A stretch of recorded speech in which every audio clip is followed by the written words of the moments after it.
processo da industrialização. Vamos lá? Pessoal, para a gente poder falar de industrialização, é importante a gente fazer um breve olhar para trás e fazer uma retrospectiva sobre alguns pontos históricos importantes até a gente falar de fato da industrialização. A primeira delas vai ser aí o período colonial.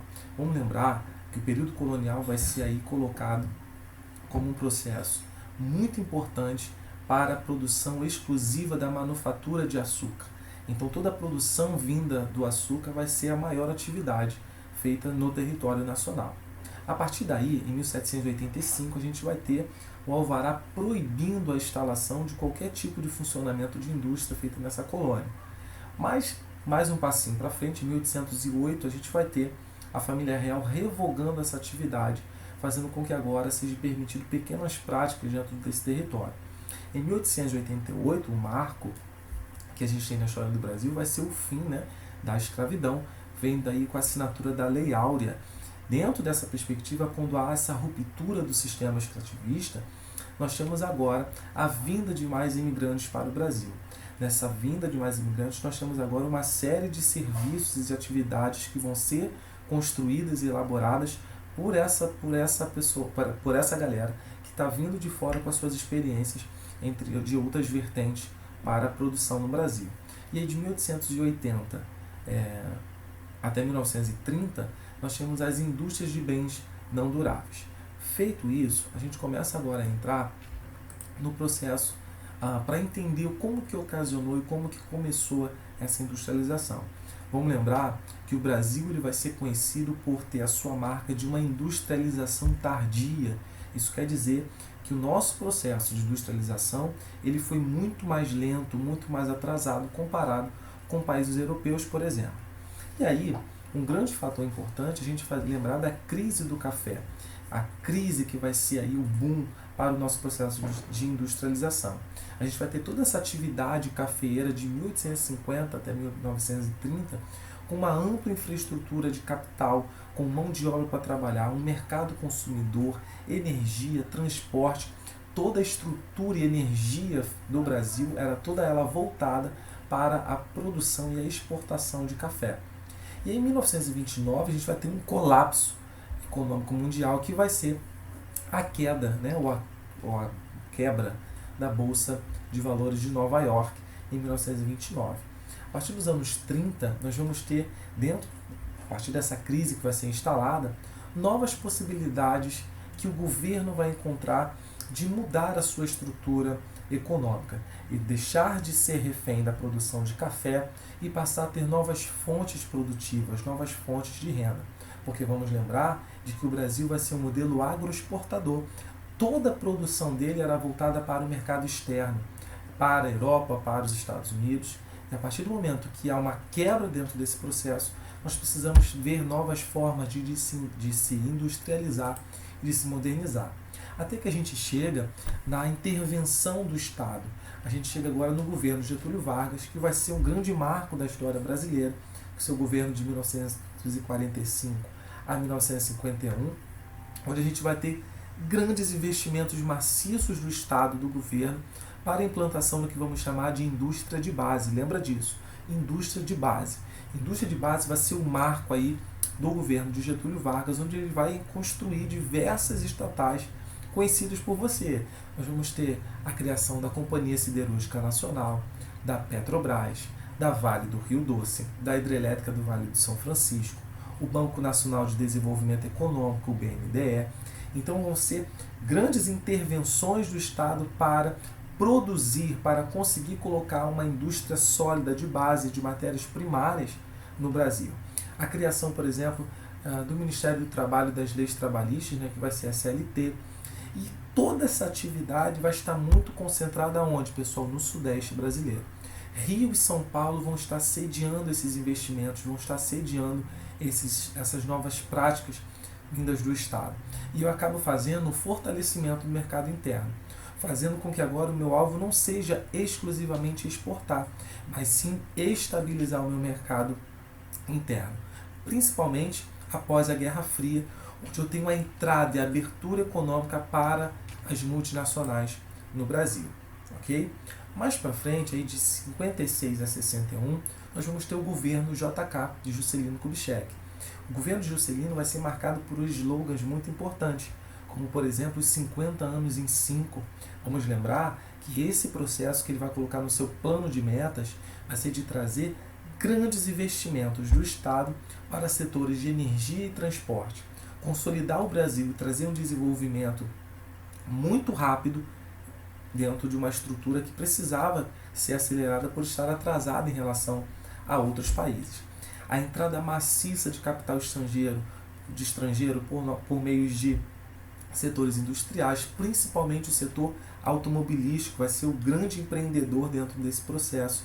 As empresas dos segmentos de eletrodoméstico, de máquinas, de equipamentos químico-farmacêuticos, todas essas indústrias vão estar com uma sua atividade maciça no Brasil por meio da atividade proposta aí, do plano de metas de Juscelino Kubitschek.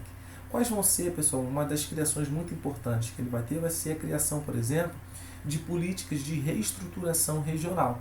Por exemplo, a SUDENE, a Superintendência de Desenvolvimento do Nordeste, da Superintendência de Desenvolvimento da Amazônia, Superintendência do Centro-Oeste, Superintendência do Sul do Brasil, que foram medidas para trazer o investimento além das fronteiras, ou do Sudeste ou do litoral brasileiro. Trazer agora para o interior do Brasil investimentos de indústria. E um marco que a gente vai encontrar vai ser o dia 21 de abril de 1960, com a inauguração, da grande obra arquitetônica, brasileira, que vai ser a construção e a inauguração de Brasília, que fazia parte uma das suas metas de governo da nova capital brasileira. Quais foram as consequências, pessoal, dessa grande quantidade de investimentos?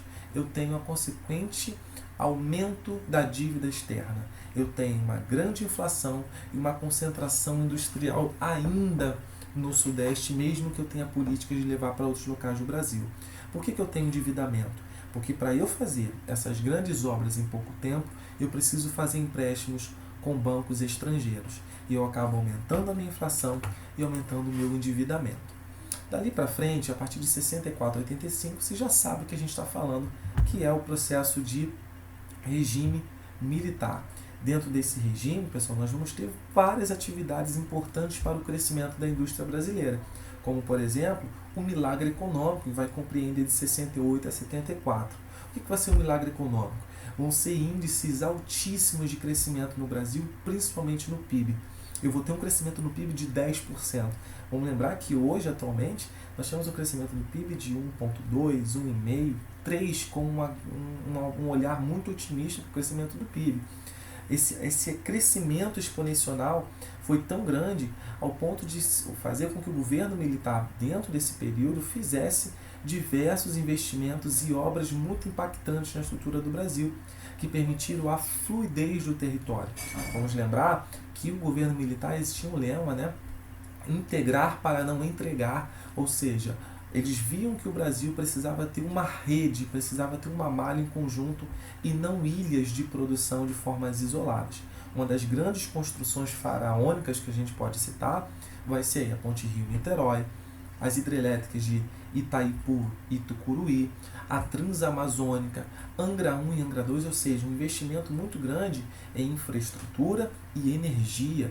Gente, só a gente falar na construção de Itaipu, que é a maior, até então, era a maior hidrelétrica do mundo, seguido aí de uma nova fonte de energia alternativa para o Brasil, que foi a construção de Angra 1 e Angra 2 para a produção de energia nuclear, mostrou o grande poder que o governo militar veio naquele momento, com uma política industrial de internacionalização e estatização da economia, ou seja, fazer o Estado ser o regulador da economia. Eu tenho uma expansão do consumo muito grande, eu vou ter uma abertura de crédito. Se eu abro o crédito, obviamente as pessoas consomem mais, compram mais e eu giro a minha economia. Os aumentos das exportações de produtos industrializados foram também um ponto muito significativo, também fazendo com que eu tivesse um aumento da dívida externa. Para a gente encerrar essa era dos militares, de 73 até 79, eu vou ter uma crise do petróleo. Nisso, eu tenho conjugado o aumento de juros internacionais, eu tenho um achatamento salarial, ou seja, eu tenho um congelamento, eu não deixo ninguém mais aumentar os seus salários e, obviamente, eu faço com que eu tenha uma desigualdade e uma exclusão social muito grande. Vai ser uma das marcas fortes que a gente vai encontrar do regime militar dentro desse período.